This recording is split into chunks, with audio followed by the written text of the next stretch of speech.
Mumbai, dream city, सपनों का शहर। इस शहर की रंगीन शामों को किसी रास्ते के किनारे बैठकर देखो, बहुत धुंधली, बहुत फीकी, बहुत खाली नजर आती है। ऐसी ही एक शाम रेल के डिब्बे से बाहर कदम रखा था 16 साल के बूढ़े बचपन में। जेब में 1 रुपये का सिक्का, दिल में सपने, पेट में भूख, आंखों में डर, नाम था ईश्वर। तन पर मैले कपड़े, सर पर संस्कारों का बोझ, पैरों में थकान बनकर बैठी हुई थी सुख की खोज।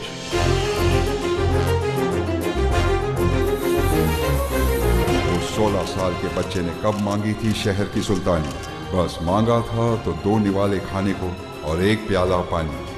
पर यह शहर कभी किसी पर दया नहीं करता। वो बच्चा फुटपाथों पर सोया, दूसरों का बोझ ढोया, किसी कोने में बैठकर रात रात भर रोया। ना पिताजी का नाम काम आया, ना ईमान काम आया, सिर्फ मेरे भीतर का तूफान काम आया। सिर्फ आयम वीरानी के भीतर का तूफान काम आया। और आज इस शहर में सूरज ढलता नहीं, आयम वीरानी को सलाम करता है। उसकी खुद की बसाई हुई दुनिया वैभव विला में। या कुंदेन्दु तुषारहार धवला, या शुभ्रवस्त्रावृता, या वीणा वरदंड मंडितकरा, या श्वेत पद्मासना, या ब्रह्माच्युत शंकर प्रभृतिभिः दैवै सदा वंदिता, सा मां पातु सरस्वती भगवती निशेष जाड्यापहा।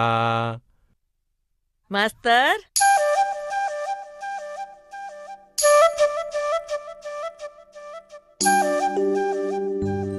पाहि मां भगवती। मुझे माफ करना सरस्वती माँ, लक्ष्मी पूजा का समय हो गया। लो कर लो बात। जिंदगी में कभी आपने लक्ष्मी पूजा की है मास्टर? अरे जीवन भर लक्ष्मी की पूजा तो की है मैंने। तुम मेरे घर की लक्ष्मी हो केसर, और तुम्हारी पूजा किए बिना एक दिन बिताया नहीं मैंने। चलिए चलिए, जीवन भर की बात मत कीजिए। मैं तो आपसे मिली तब आप 25 साल के थे। उसके पहले किस किस की पूजा की हूँ मैं क्या जानूं? अरे चलिए गजरा बांधिए। केसर केसर, शादी के इतने सालों बाद भी तुम्हें अपने पति पर भरोसा नहीं है? हाँ, भरोसा उन चुड़ैलों पर नहीं है जो आप पर डोरे डालती घूम रही है। अरे मुझ पर कौन डोरे डालेगा? क्यों भूल गए उस पानकोर को? आपकी स्कूल में रोज आती थी सच्ची झूठी फरियाद लेकर। असल में वो फरियाद के लिए नहीं, आपको देखने के लिए आती थी। अरे तुम भी कहाँ 45 साल पुरानी बात याद कर रही हो? अब तो बेचारी के दांत भी गिर गए होंगे। लेकिन आप तो अब भी वैसे हो, सुनील दत्त जैसे। वाह मेरी नरगिस। इसीलिए तो मैं हर रोज आपके हाथों से गजरा बंधवाती हूँ। जब हमारी शादी हो रही थी ना, तब मेरी फूफी ने कहा था कि केसर, जो पति अपनी पत्नी के बालों में गजरा बांधता है ना, वो पत्नी के बालों में ही फंस जाता है। फिर भाग नहीं सकता। तुम्हें छोड़कर मैं कहाँ भाग सकता हूँ केसर? तुम तो मेरे पैरों के नीचे की जमीन हो, और जमीन छोड़कर इंसान एक ही जगह जा सकता है, भगवान के घर। मास्टर, अकेले तो वहाँ भी नहीं जाने दूंगी।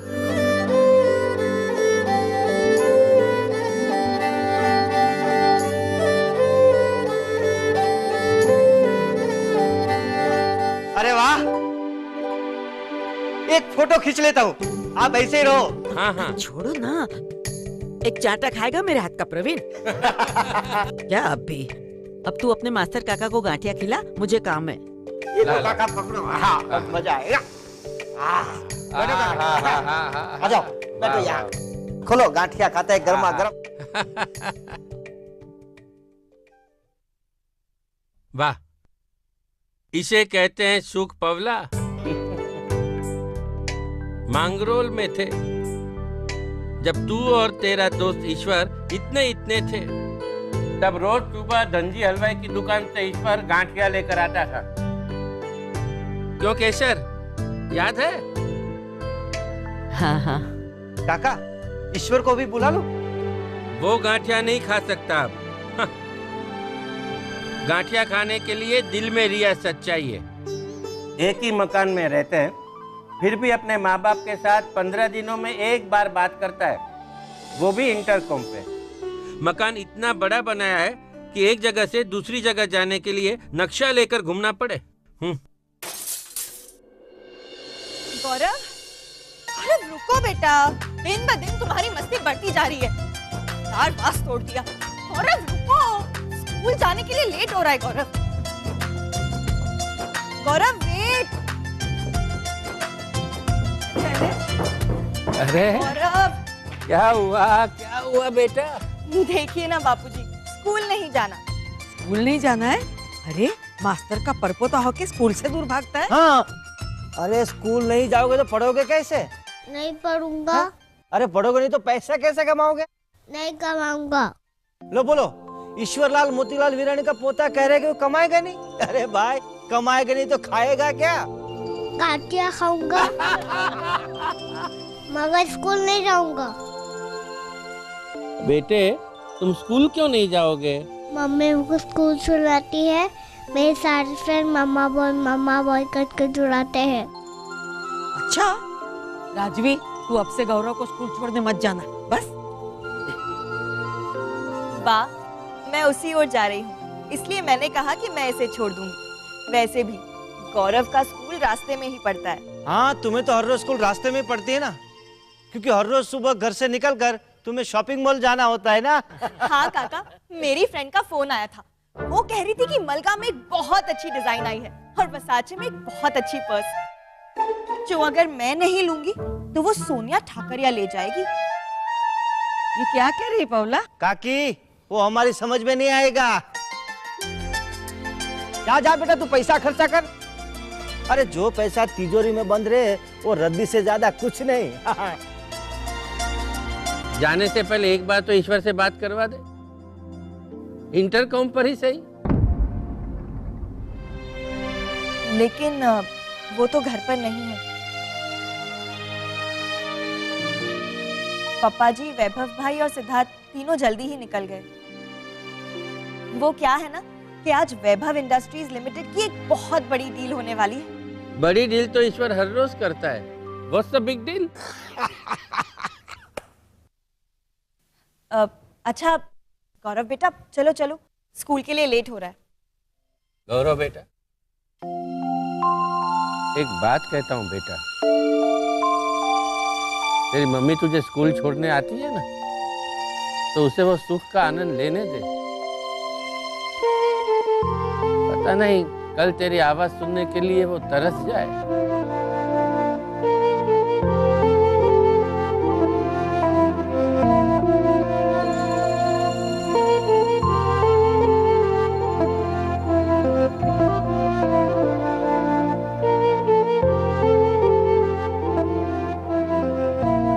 चलो गौरव बेटा, चलिए काका। चलो चलो चलो। जय श्री कृष्ण। जय श्री कृष्ण। जय श्री कृष्ण।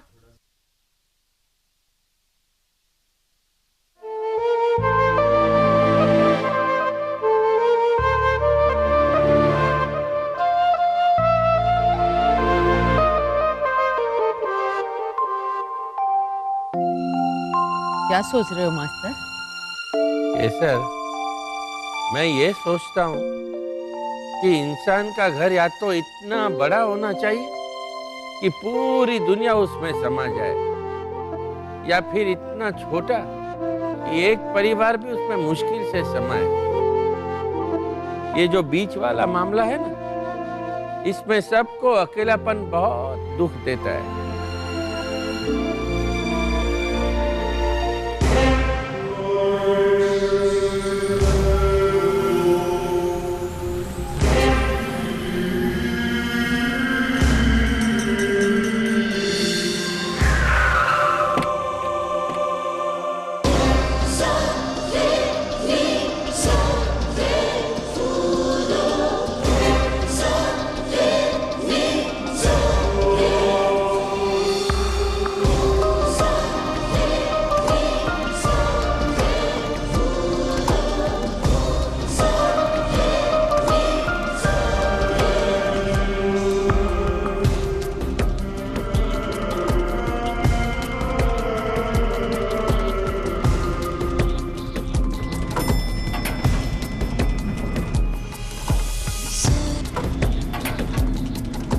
कुछ जरूरी बात करनी है। टेरेस पर चलो।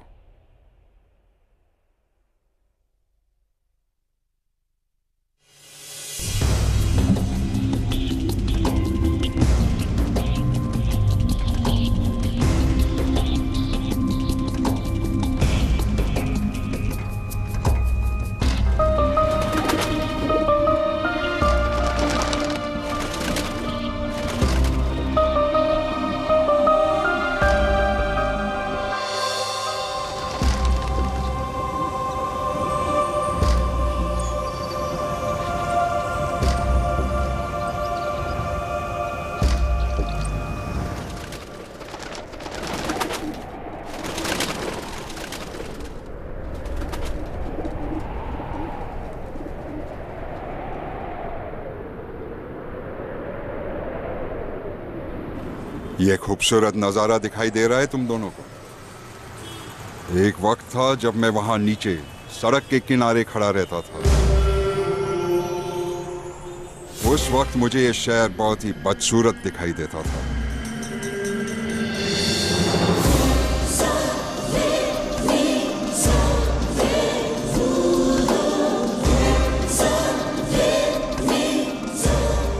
पर मुझे पता था कि जिस दिन मैं इस ऊंचाई पर कदम रखूंगा, ये शहर अपने आप खूबसूरत हो जाएगा।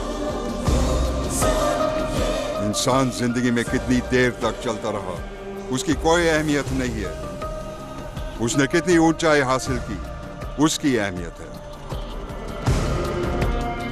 ये खूबसूरती हमारी ऊंचाई की वजह से। इस शहर को देखकर तुम्हें क्या लगता है सिद्धार्थ? ऐसा लगता है जैसे किसी आर्टिस्ट ने बहुत अच्छी पेंटिंग बनाकर चारों ओर बिछा दी हो। और तुम्हें क्या लगता है वैभव? मुझे लगता है जैसे किसी दुकान में बहुत खूबसूरती से माल सजाया है, जिसमें ताकत हो खरीद ले, और आज नहीं तो कल हम ये सब खरीद लेंगे पापा। Spoken like a true businessman.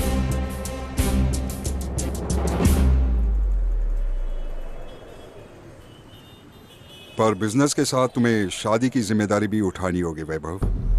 मंत्री महोदय सरनाइक जी का नाम तो सुना ही होगा। उनकी बेटी के साथ मैंने तुम्हारी शादी तय कर दी है।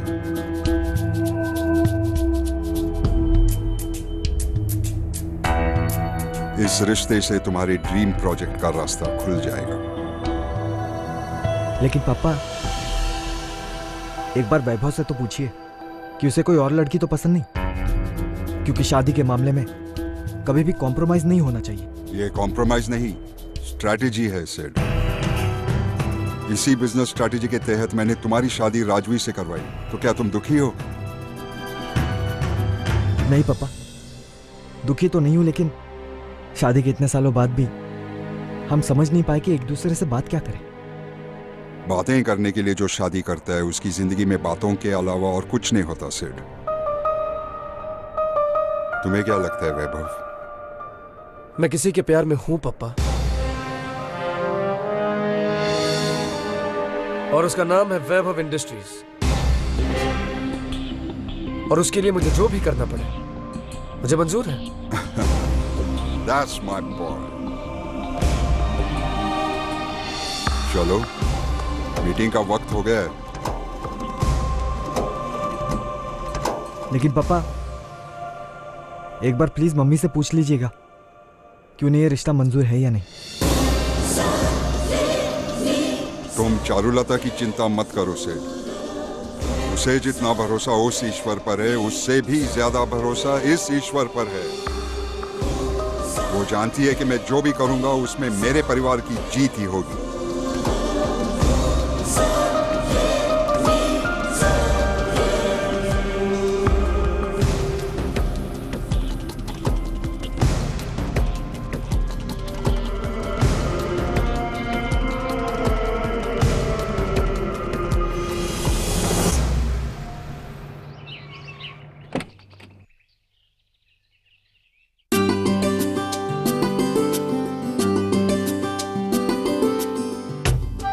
जय श्री कृष्ण चारू बेटा। जय श्री कृष्ण काका।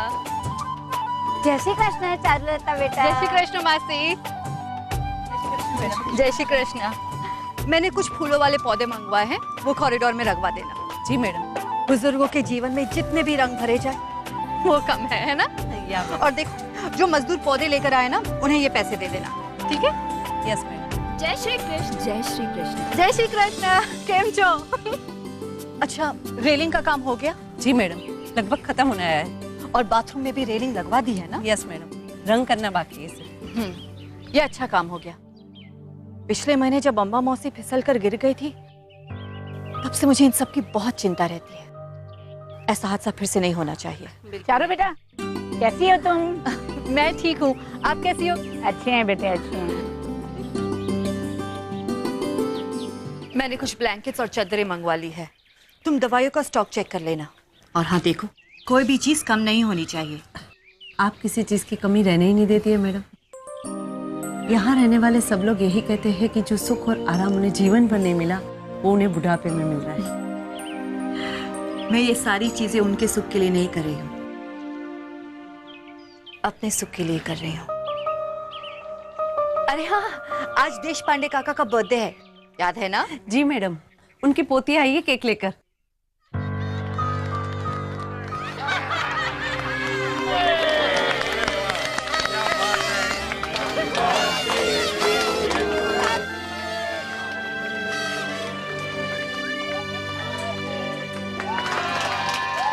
देश पांडे काका की पोती?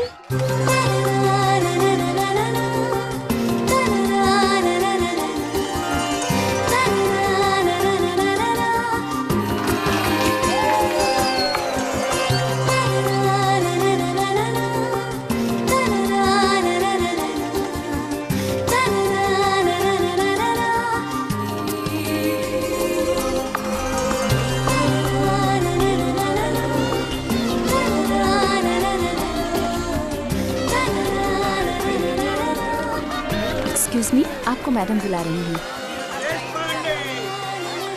दादा, मैं बस 2 मिनट में आई।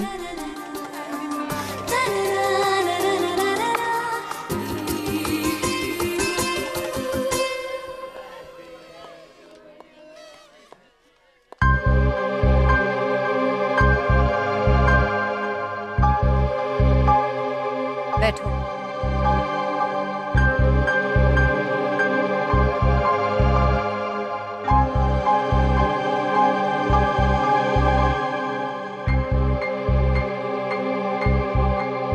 कौन हो तुम?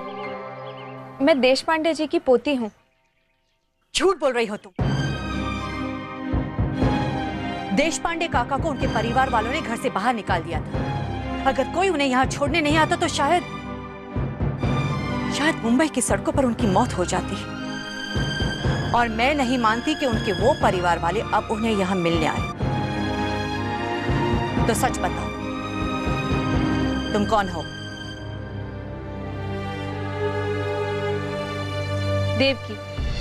देवकी नाम है मेरा। और मैं सच कह रही हूँ कि मैं देश पांडे जी की पोती हूँ।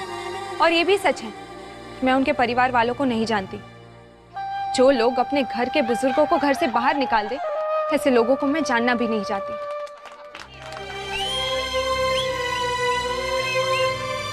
कल पहली बार दादाजी को देखा मैंने। उनके चेहरे पर उदासी देखकर मुझसे रहा नहीं गया और मुझे उनकी पोती बनना ही पड़ा।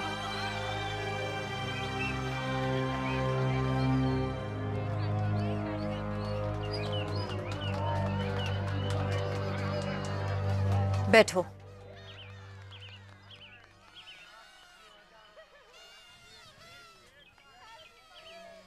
क्या काम करती हो?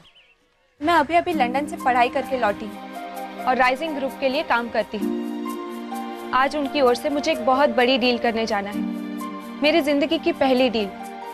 आज का दिन मेरे लिए बहुत अहम है और इसलिए मैं दादाजी का आशीर्वाद लेने आ गई।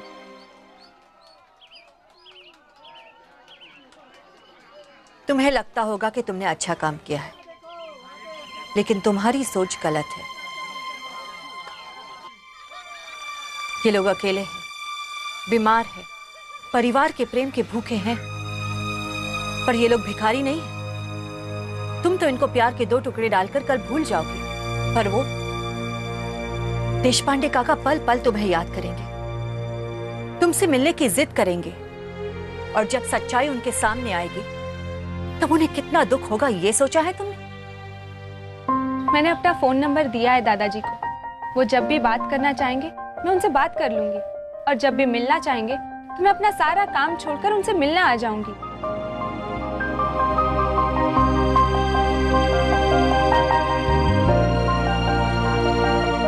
आजकल के बच्चों में इतना कुछ करने का जोश है, ये मुझे नहीं पता था। आंटी, मैं आपको आंटी तो कह सकती हूँ ना?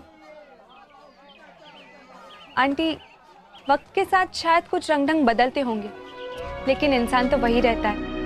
आज की पीढ़ी के मन में भी उतना ही दर्द है जितना कि कल की पीढ़ी में था। बस नई पीढ़ी को कोई रास्ता दिखाने वाला चाहिए आंटी, और आपके इस काम से मुझे रास्ता मिला है। और मैं यकीन दिलाती हूँ कि मैं इस रास्ते पर जरूर चलती रहूंगी।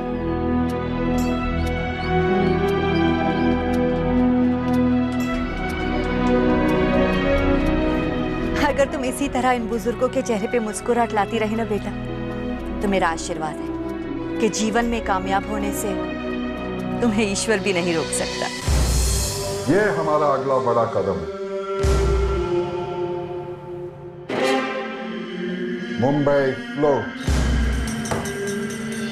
वैभव ग्रुप ऑफ इंडस्ट्रीज का ड्रीम प्रोजेक्ट यहां उभरेगा।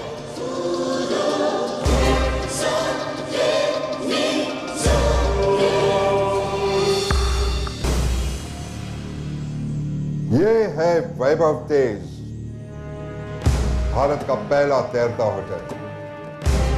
इस जमीन पर ठीक 3 साल के बाद यह होटल अपने दरवाजे खोलेगा।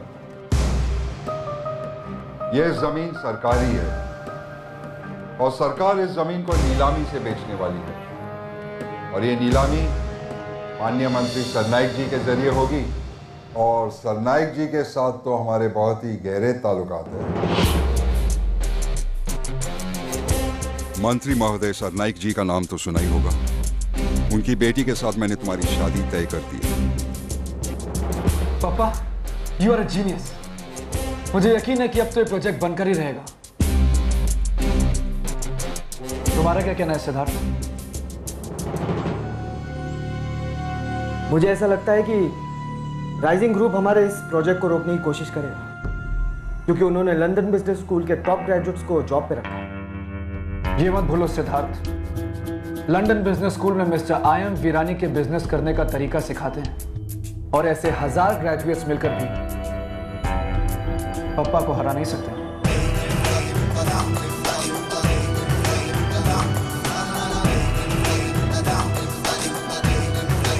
हमें किसी भी हालत में वैभव ग्रुप ऑफ इंडस्ट्रीज को हराना है। और देवकी, मुझे यकीन है कि तुम उनकी नाक के नीचे से जमीन चुरा लोगी, और आई एम वीरानी देखते रह जाएंगे। Best of luck to you.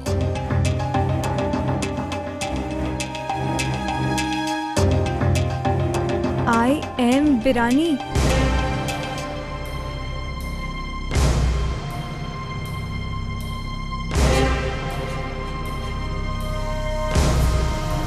मुझे निराली से बात करनी होगी।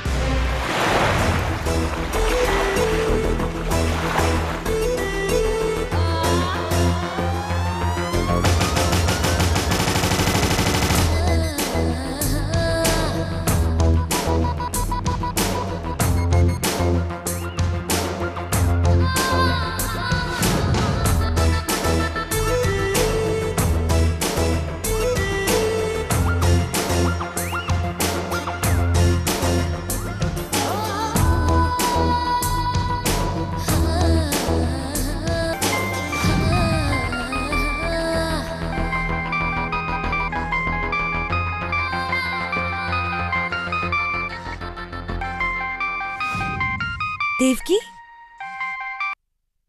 हे बेब, व्हाट्स अप? हाय। क्या हुआ? गले में मच्छर घुसा हो? ऐसी आवाज में क्यों बात कर रही हो? गले में मच्छर नहीं, पेट में तितलियां घुस गई है। बहुत नर्वस हूँ यार। बॉस ने पहला बड़ा काम सौंपा है जो मुझे कामयाब करना ही होगा। अरे यार, तो तुम उसे कामयाब कर ही लोगी। इतनी नर्वस क्यों हो? After all your business school की टॉपर। टेंशन मत लो। अरे मैं इसलिए नर्वस नहीं हूँ क्योंकि ये मेरी पहली बिजनेस डील है, पर इसलिए क्योंकि ये business deal mister I.M. Virani के साथ है।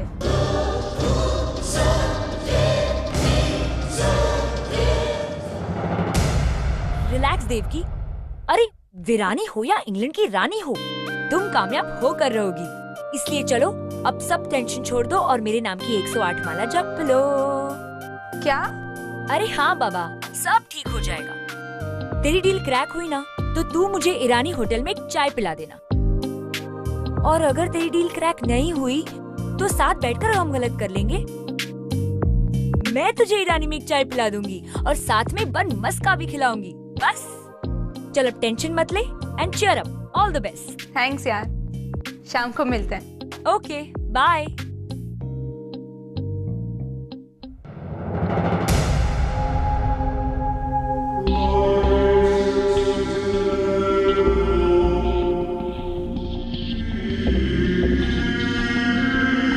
पापा, मुझे पता है कि मुझे उसे ईरानी में चाय और बनमस का खिलाना पड़ेगा, लेकिन मैं क्या करूं?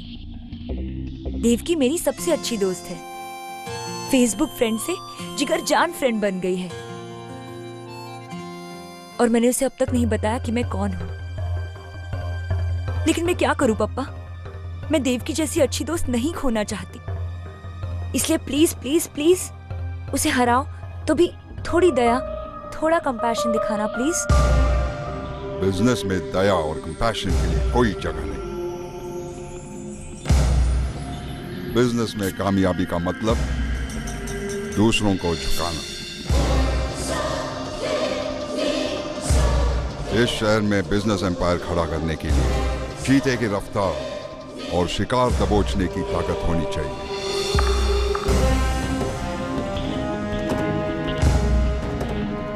35 साल पहले 1 रुपया लेकर आया था इस शहर में अपने सपनों को पूरा करने के लिए, और आज इसी शहर में अपने बेटे का सपना पूरा करने जा रहा हूं। उस वक्त जो भी मेरे सामने आया था उसे नहीं छोड़ा था मैंने, और आज भी जो मेरे बेटे के सपनों के सामने आएगा कुचल के रख दूंगा मैं उसे।